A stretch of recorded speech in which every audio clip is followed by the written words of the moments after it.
What if Texas stayed independent? What if Texas never joined the United States, and instead became one of the most powerful nations in North America?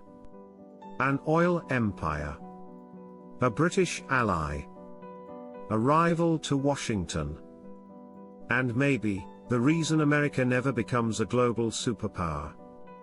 In 1836, Texas wins its independence from Mexico and becomes the Republic of Texas. For nearly a decade, it exists as its own country, with its own president, army, flag, and ambitions. In our timeline, Texas joins the United States in 1845. But imagine a different decision. President Sam Houston fears that annexation will drag Texas into endless wars. He sees the United States expanding aggressively westward. He knows Mexico still considers Texas a rebellious province. So instead of joining America, Texas chooses neutrality. It stays independent. And that decision changes everything. Britain had a serious interest in Texas. An independent Texas would weaken the United States. It would slow American expansion. It would supply Britain with massive amounts of cotton. So Britain recognizes Texas as a sovereign nation. Trade agreements are signed. Naval protection is quietly discussed. Diplomatic ties deepen. Now picture North America in the 1840s. To the north, British Canada. To the west, Mexican territory. To the south, an independent Texas with British backing. The United States is boxed in. Manifest destiny suddenly looks uncertain. Without Texas joining the US, the Mexican-American War may never happen. And if that war never happens, the United States doesn't gain California, Nevada, Utah, Arizona, New Mexico. No Pacific Coast. No California Gold Rush.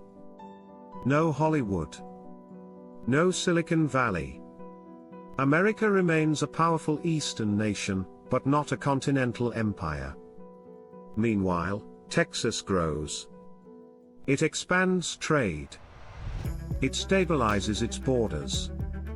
It balances diplomacy between Britain, Mexico, and the United States. But then comes 1861. The American Civil War begins. And Texas is not part of the Union, or the Confederacy. So what does it do? If Texas supports the Confederacy, the war becomes international. Britain may feel pressure to intervene. The balance of power shifts. If Texas stays neutral, the South loses a massive source of land, manpower, and strategic depth. Either way, the Civil War becomes shorter, longer, or far more complicated than we know. Texas suddenly holds enormous leverage over both sides. Then, in 1901, oil explodes out of the ground at Spindletop. In our timeline, this fuels America's industrial dominance. But here, Texas becomes an energy superpower. Oil transforms Houston into a global capital. Money floods in. Industry explodes.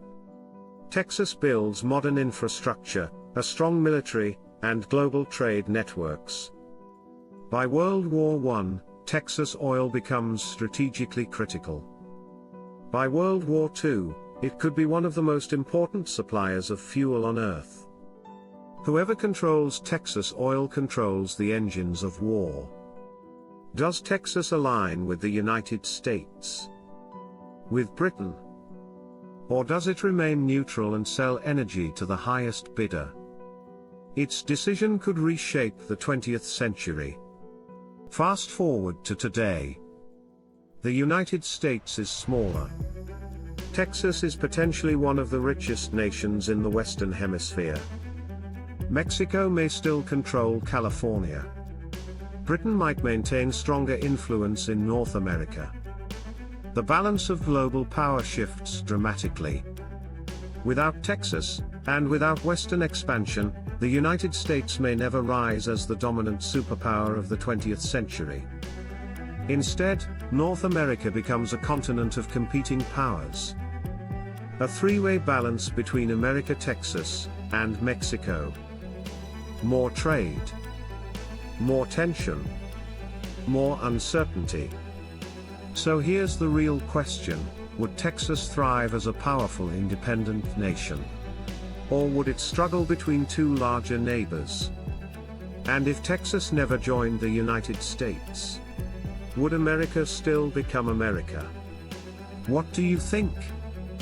If you enjoy exploring alternate history scenarios like this one, you might also like the book What If? Book of Alternative History. It explores many fascinating timelines where a single decision changes the course of history. You can find the book on Amazon, the link is in the description below.